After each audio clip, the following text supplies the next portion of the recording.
And welcome back mga tropa, no?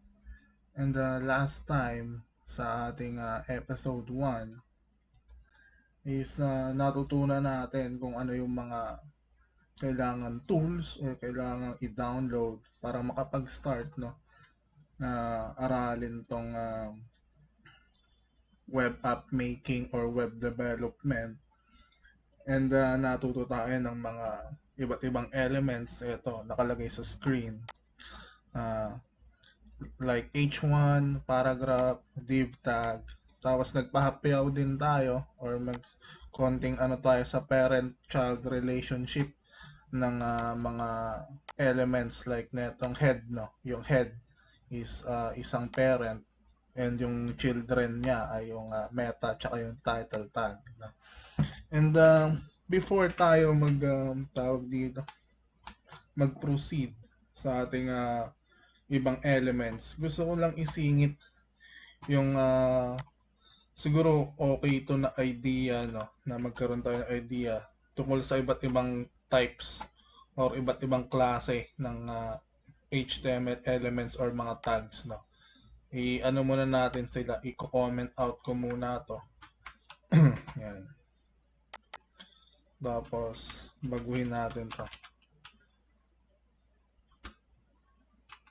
with Bunny TV. Baka hindi nga makita to eh. Ayun, nakikita. Ayaw kong masyadong pahabain yung title gawa nung baka sumobra dito. Pero uh, ang sinasabi ko kanina, no, yung types of elements, different types of elements or different types of HTML elements, no. Meron tayo dito yung block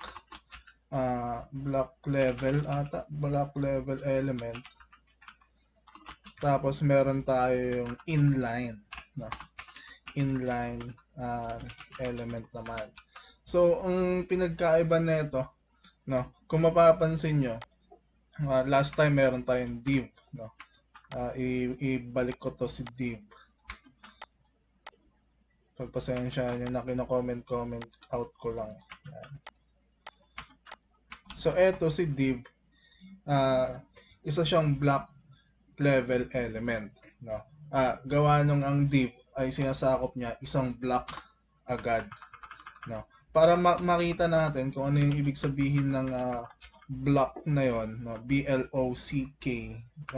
Gawa tayo ng isa pang div at pangalanan natin or lagyan natin ng content na this is another div tag, no. Kung mapapansin nyo dito sa ating output, no, umano siya parang nag next line or na punta siya dito sa baba na part, no. Yun yung ano, yun yung pinagkaiba nila, no. Yung block element is nagte-take siya ng isang buong block, no, or isang buong line, and pag nagdagdag ka ng next na element is napupunta siya sa baba, no. Mag-try pa tayo ng isa pa. Halimbawa may paragraph tayo, this is a paragraph. Yan. Kung mapapansin nyo, napunta rin sa baba yung this is a paragraph na to, no. So yun. So parang kalimitan naman yung mga naano natin last episode is mga block elements. Mag-try tayo ng inline element naman, no. So yung inline naman, ang pinagkaiba is hindi siya napupunta, no, sa next line or hindi nyo nasasakop yung buong block or yung buong linya na yan, no. Ang isang example ng inline element is yung anchor tag, no. Yan, anchor, ang ano niya is A for anchor, tapos meron ditong content sa loob, no. This is an anchor tag. Yan. So pag ano natin, tawag dito, ano nangyari? Kasi wala siyang href. Yan.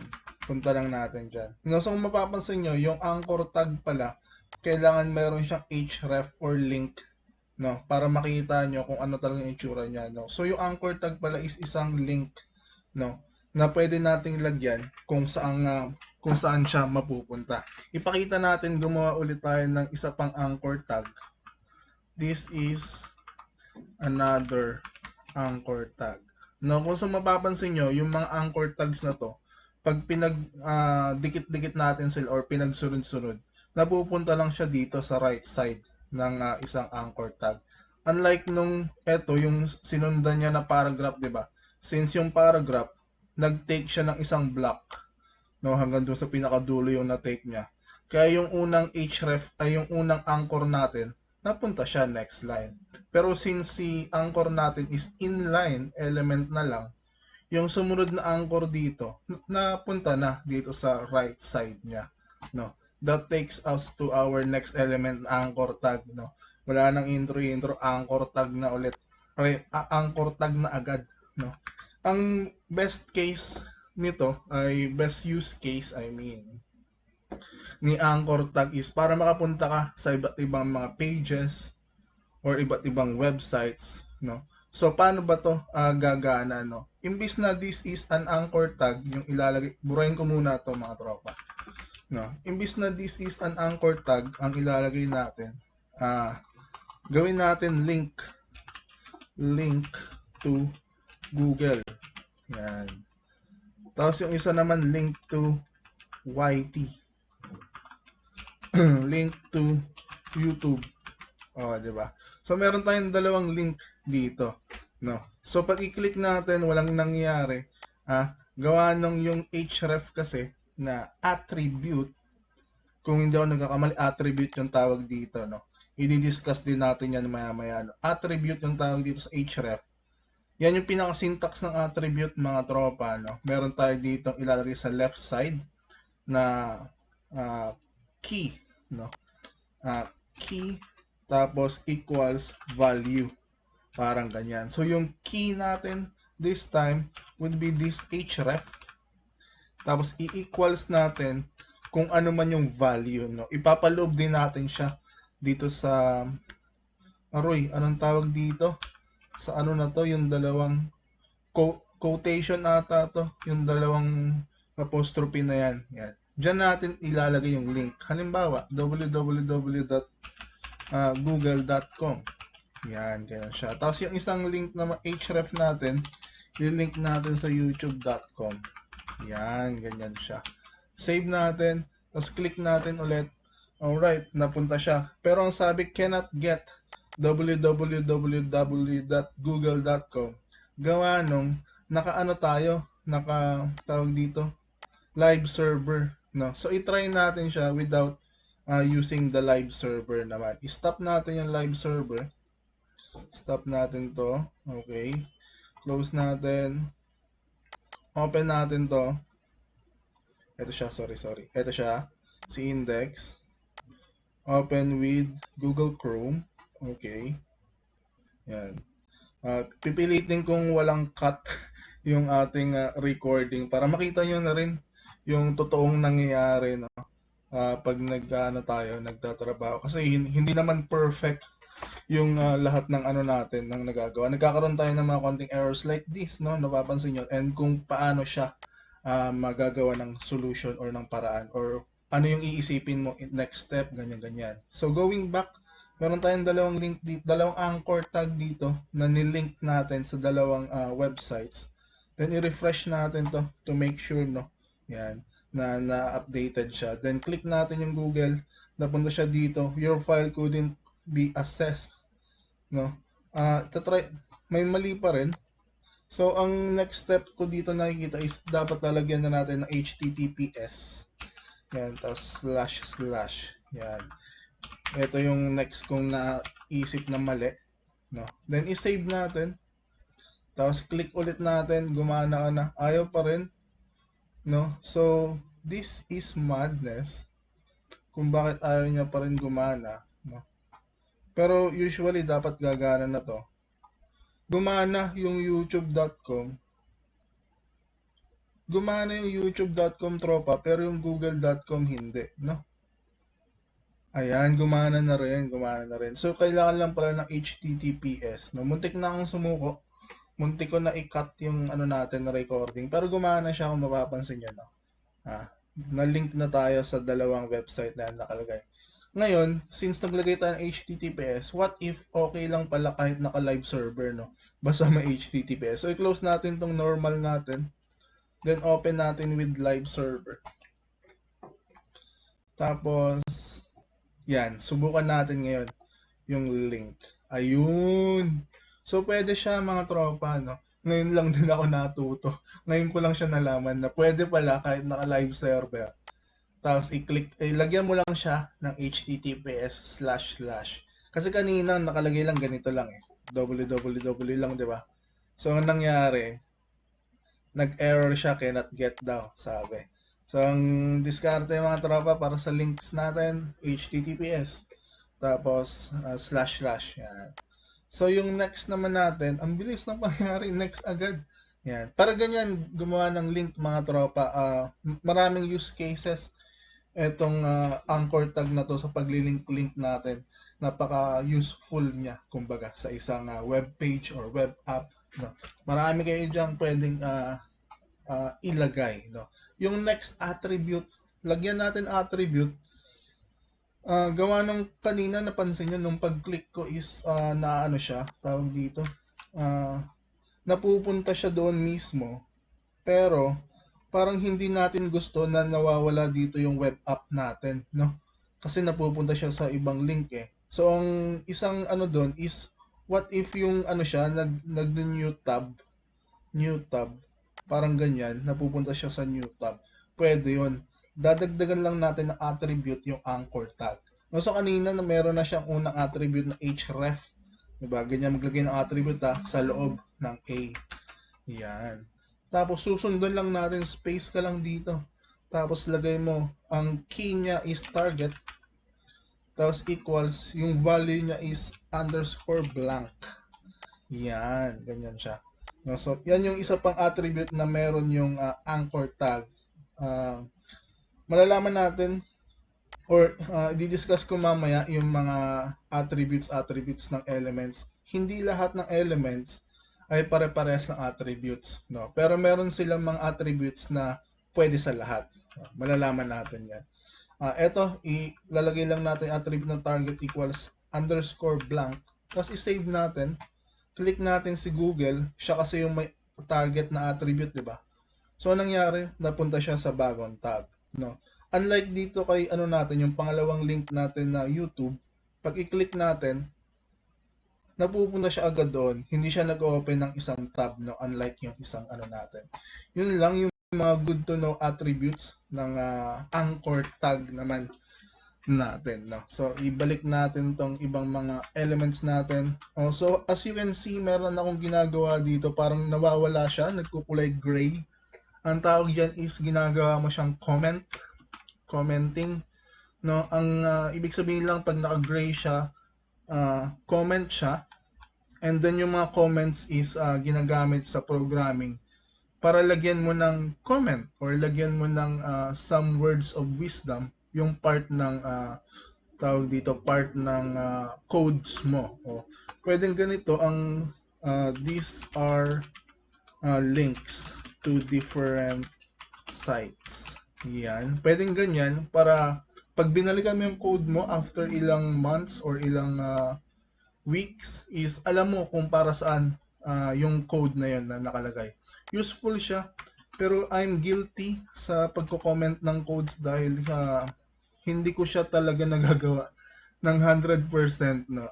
I'm trying to have comments on my codes, no. Especially pag medyo edge case or medyo hindi siya normal yung ginawa kong formula sa code na yun. Much better lagyan natin ng mga comments, no? Para next time makita mo siya, hindi mo naiisipin kung paano siya ginawa, kung para saan yung ganito ganyan, yun. So, na-discuss na natin yung dalawang types ng elements, no? At saka meron pang isang meron pang dalawang type ng element bukod dito sa block level tsaka inline. Meron din tayong mga elements that needs closing tags, which are eto, like yung H1 hanggang H6, 'di ba, kino-close natin. Ito yung pinaka common type ng ng elements eh. Pero meron din tayong elements that do not need closing tags. Yan, meron din tayong mga ganyang elements. Kung mapapansin nyo, anchor tag natin, meron siyang closing, ano 'di ba, closing tag. Tapos yung meta tag natin, hindi na siya naka-close, no? So, pasok siya dito sa criteria na elements that do not need closing tags. Tingnan natin yung link. Pagtanggalin natin yung closing tag ng link, kung ano mangyayari, no? So, nagkagulo sila. Comment out ko lang to. Yan. So, parehas pa rin ang nangyari. Hindi na kailangan ni anchor tag ng closing tag, no? Yan din yung nakita ko pag search ko kanina. Nasabit pa nga na hindi na kailangan ni anchor tag ng closing tag. Kaya ba't ko pa nilagay, no? So, burahin na natin to kasi pwede naman. Actually, parang dapat eto nasa loob to eh. Parang value to eh. Value. Sorry nag-ano ako na, hindi. Idudugtong lang talaga. So, okay. Ayusin natin yan. No? Yan. So, yung next naman natin na elements that do not need closing tag is yung BR or yung break rule, line break, etc. Kung anong tawag dito. Basta BR. Usually, ang ginagawa lang naman itong BR is parang space down. No. Pansinin natin yung nangyari dito sa dalawang link natin. Lagyan natin ng BR sa gitna nila kung anong mangyayari. Okay, pag save natin, 'di ba? Napunta siya sa baba. So ang ginagawa ni BR, nilalagyan niya ng ginagawa niyang next line yung susunod na element, no. And pasok din ito si BR sa mga elements that do not need closing tag, no. Pwedeng damihan mo ng BR. Mapapansin nyo parang ilang spaces na rin yung na sa dalawang anchor tag, no, sa gitna nila dahil meron tayong 4 na BR dito. Sorry, nasasamid ako, may gulay. And yung isa pa is yung HR naman, which is horizontal rule. Yung BR kasi is break rule ang alam ko dito eh. Horizontal rule naman, check natin kung anong mukha ni horizontal rule. Ayun. So, para siyang linya. Actually, useful din to ang HR or horizontal rule sa pag hiwalay-hiwalay natin ng mga elements natin. Pwede tayong HR dito. HR ka dyan. HR. Yan. Mapapansin nyo may mga ano siya. May mga iba't ibang mga tawag dito. Segments. Parang nagkakaroon ng segments yung ating web page. No? Yan. Yung isang use case ng HR. So, tandaan natin, BR-HR kasama sila sa mga elements that do not need closing tags. No? Kung mapapansin yung HR dito, kulay blue sa baba. Tapos yung HR naman dito sa taas is kinda gray or black. No, feeling ko may mali talaga dito sa anchor tag natin kasi nakalabas yung ano na to. Feeling ko sa loob siya, parang attribute siya. Pero ayusin natin yan. Maalala ko rin yan, mga tropa. Pero for now, okay na muna to. Yan. Tanggalin natin yung mga HR. Yan. Save natin. And then makakabalik sa susunod na na element natin, no? Yung isa pa sa elements that do not need closing tags would be the image tag, no. So image, ang tag niya is img. Yan. At saka ang ginagawa ko doon, kung nagugulat kayo bakit ang dami naka-type agad. Ang ginagawa ko gamit ang Visual Studio Code, ta-type lang ako ng img, tapos pipindutin ko tab, nag-automatic na siya, no. Nilalagay niya na yung mga attributes na somewhat kailangan, no, or parang alam niya na maglalagay din ako ng src tsaka ng alt. Yan. So discuss natin ano yung src na to. Ito yung source, no. Yung key niya is src, equals natin siya sa source kung saan nga hanapin yung image na yon, no. So i-check natin, 'di ba nag-create tayo dito ng natin, ng assets folder. So gawa tayo dito gawa pa tayo ng isang folder. Gawin natin images. Yan. Save natin. Tapos, gawa pa tayo ng isang folder. Halimbawa, meron tayo dito music. Yan. Tapos dito under sa images, meron akong na-prepare na mga images, syempre. Pero super hindi pa prepared dahil wala pa dyan sa folder. Pero i-copy paste ko na. Kilala nyo kung sino yung mga to, mga tropa. Yan, kinopy paste ko na. No? May tatlo tayong images dyan, mga tropa. No? So to access these folder assets, images, then yung tatlong images dito, kailangan natin i-type as dito sa SRC, no? Kung ano yung directory or yung address nito. So, ang una niyang folder na papasukin, di ba, assets? Yan. Then, sa loob ni assets, papasukin niyo yung images folder. Then, pag nandiyan na siya sa images folder, may access na siya dito sa tatlo. Ngayon, ang ano natin si Charmander. Charmander.jpg. Important na yung file extension is parehas doon sa ating kung ano man yung extension ng ating tina-target dito sa SRC. I-save natin. Yan. So, ang laki ng Charmander dito, mga tropa, no? I-try pa natin isa pa. Image naman. Image, tapos yung source niya ulit is assets/images/ev naman. .png. So, save natin. Yan, ang lalaki, no? So, yan, ganyan mag-source tuloy. Gusto ko isa pa. I-ano ko pa si Pikachu para kasama lahat. Yan. Pikachu. .jpg siya. No? JPG. Save natin. Yan, ang dami namin. So, let's work with these three images, no? So, mapapansin nyo, ang lalaki nila, no? So, parang pangit tignan, pangit tignan kasi sobrang lalaki, no? So, magkakaroon pa tayo dyan ng another attribute, no? So, pwede tayo magkaroon ng height and width, no? Yung taas, tsaka yung lapad, no? So, let's try width na attribute equals natin sa, let's say, 200 pixels. Yan. Pero ito, yung width na to, mga tropa, is much better sa CSS siya gagawin. Pero for our first episodes, syempre HTML pa lang ang ating tinatalakay. Kaya nilalagay ko muna siya dito sa inline pa lang, no, sa mga attributes, no. So mapapansin niyo ganito yung nangyari sa mga tropa natin, no. Inline sila eh.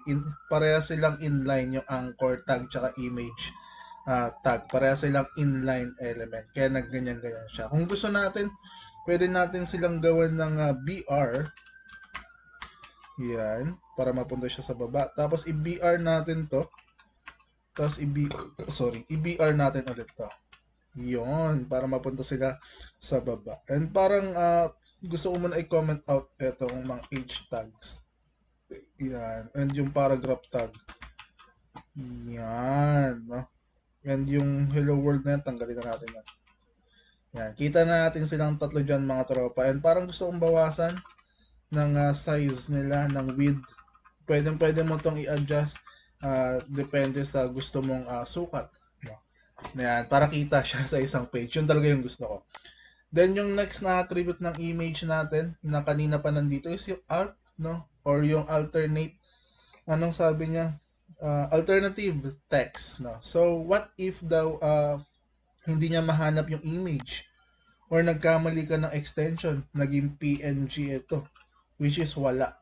Pag i-save natin, ano kaya mangyayari? Check natin. Save, nawala siya, no? Totally nawala sa ating paningin yung image na to dahil nga mali yung ano niya, yung extension. Pero kung lalagyan natin ng alternative text, Charmander image, at i-save natin, ayun, andun pala siya. Broken nga lang, no?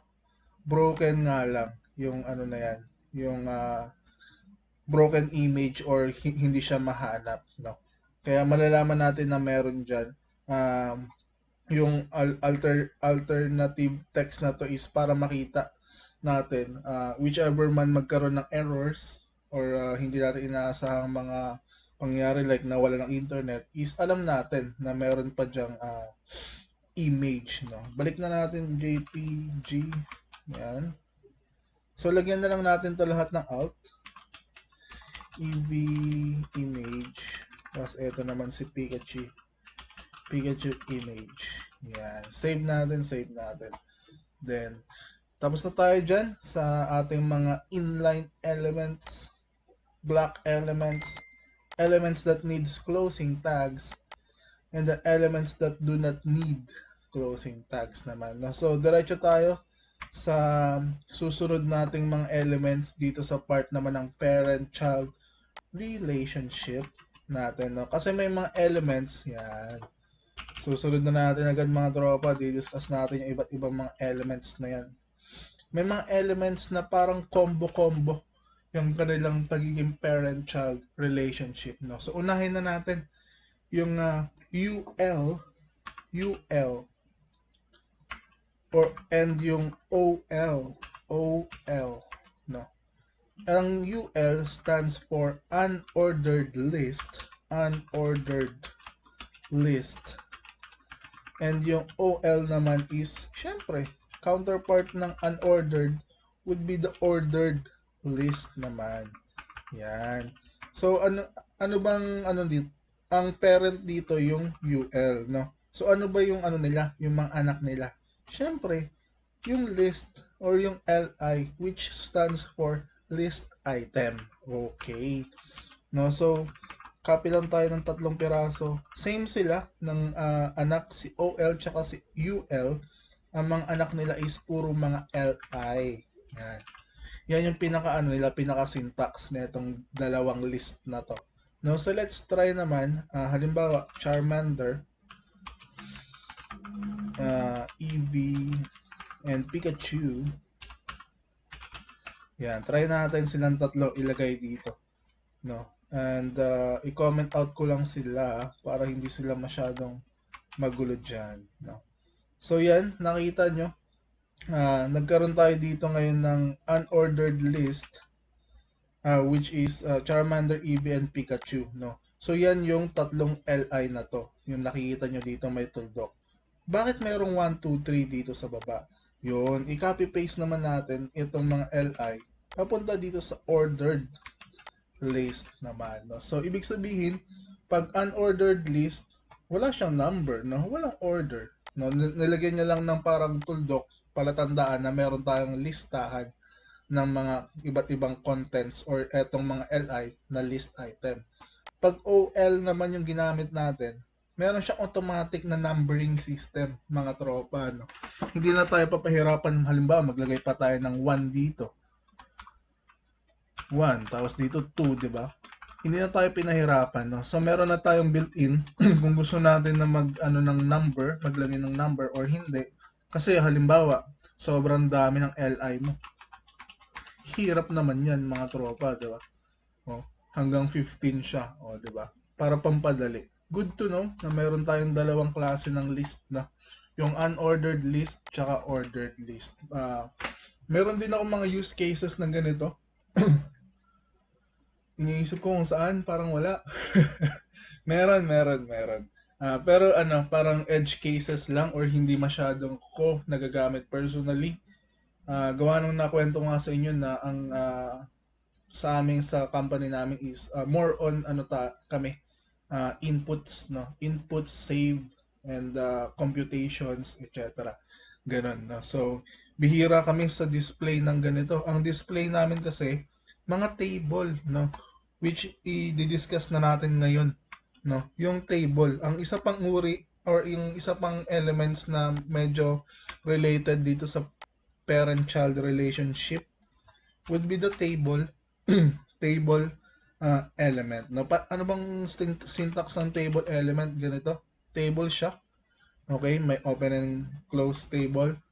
Tapos, yung child or yung children ni table, meron siyang dalawa. Meron siyang table head which is the T head. Yan. And then meron din siyang table body, which is the T body. No? And thirdly, pwede rin siyang magkaroon ng footer. No?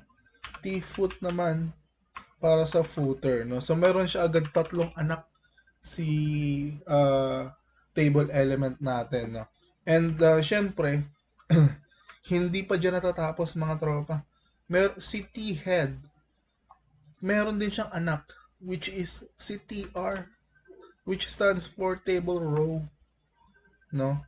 Ganon din si T-body, meron din siyang anak na TR, which is si table row din.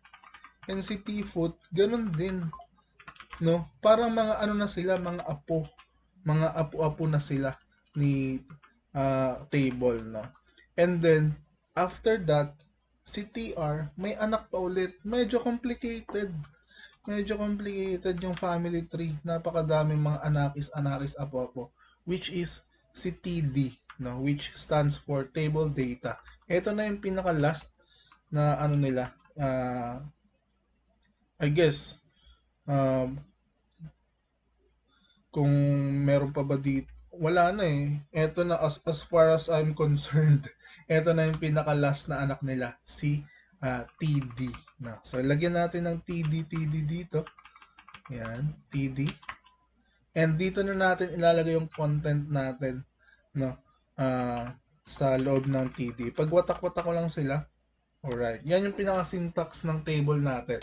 So, sa T-head, lalagay natin, halimbawa, column 1. Yan, column 1. Data 1 naman dito sa body, and sa footer is footer 1. So, try natin i-save. Yan, no? So, ang nangyari, ganito lang siya, no? Ito sa pinakamataas, yun yung T-head or yung header natin. Tapos sa gitna na to, ito yung body, yung T-body. And then sa pinakababa, yung footer. So, usually, pag gagawa tayo ng table is marami siya talagang columns. No, ganito. Let's see that in action. Gawa tayo ng siguro 5 columns. Data 1, data 2, data 3, data 4, data 5. And the footer 1 hanggang 5 naman siya. Ito talaga yung pinaka ano niya, somewhat mukha, no, ng table, no. So kung mapapansin nyo, parang ano lang din, parang mga text lang din talaga siya na nilalagay dyan. Pero meron akong ituturong attribute ng table mismo para makita natin yung pagiging table niya. Kasi ngayon, pag tignan nyo yan, parang ano eh, parang wala lang kasi puro mga text lang yan, parang may space lang sa gitna, di ba? Para nag-type ka lang ng data 1, tapos maraming space, tapos type mo data 2, tapos maraming space ulit. No? So for this, para makita natin si table, lagyan natin siya ng attribute na may key na border na equals natin sa 1. Okay? Equals 1. So, yan, nakikita na natin. Yung 1 na yun, parang 1 pixel lang yan eh. Parang yan yung alam ko eh. Halimbawa, pag ginawa ko ba yung 5, o di ba? Parang yun lang yung ano eh, kung gaano siya kakapal yung border. No? So, let's stick na lang siguro with 1 para hindi masyadong makapal. So, makikita nyo, meron na siyang mga linya-linya. No? So, parang mas ano na to, mas visible yung ating table. And syempre, yung data 1 hanggang data 5 na yan, yan yung pinapopulate natin sa ating T-body. Sa totoong mundo, marami yung nakalagay na TR.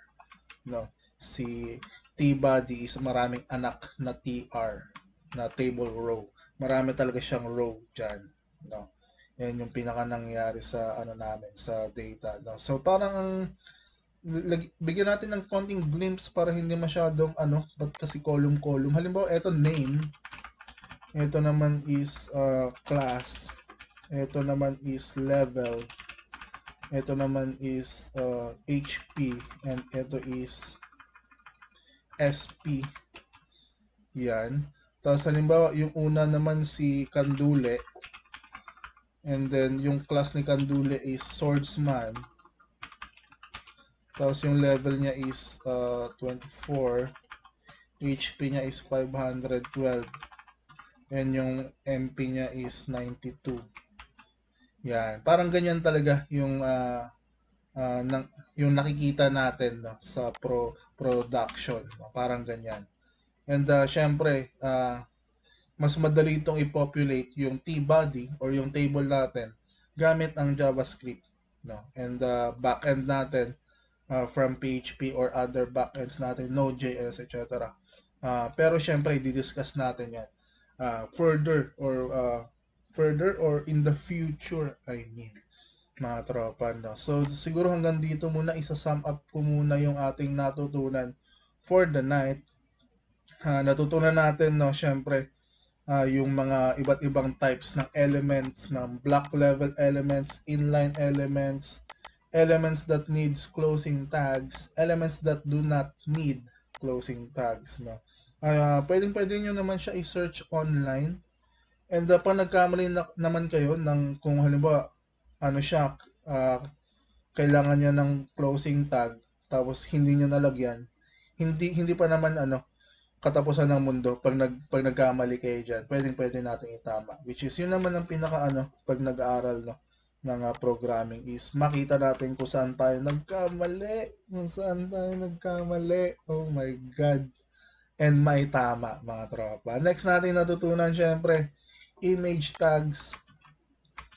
Ang mga image tags natin, which is hindi na kailangan ng closing tag din. Yung mga anchor tags din, hindi na rin kailangan ng closing tags niyan. So natutunan din natin kung para saan tong SRC, para saan yung alt, no, kung paano mag-link netong SRC dito sa folders mo, no. So yun ang mga natutunan natin.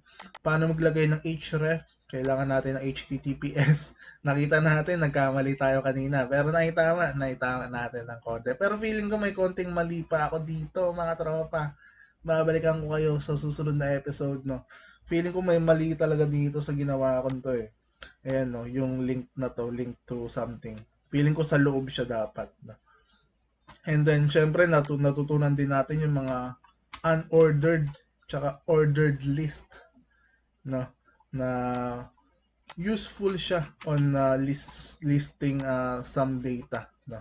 And syempre, ang isang OG sa paglilist ng mga data, which is the big boy table element na maraming mga anak, maraming mga grandchildren and great great grandchildren, no. Yan yung isa, yan yung pinaka syntax, no, ng table, no. Hanggang sa mga tropa, sa susunod na pagkita-kita natin.